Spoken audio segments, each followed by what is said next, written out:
পিংবিলা থেকে খবরটা একে একে ছড়িয়ে পড়ে ইউটিউব, ইনস্টাগ্রাম, ফেসবুক যেখানে সেখানে।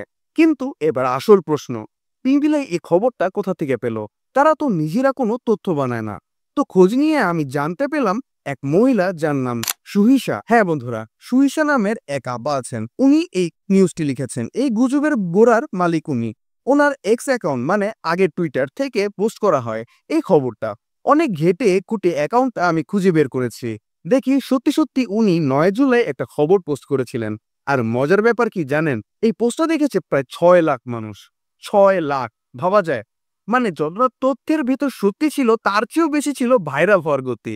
কিন্তু পোস্টটা ভালো করে পড়লে বোঝা যায় ওখানে কোথাও নিশ্চিতভাবে বলা হয়নি যে ট্রেলার আর আসবে না।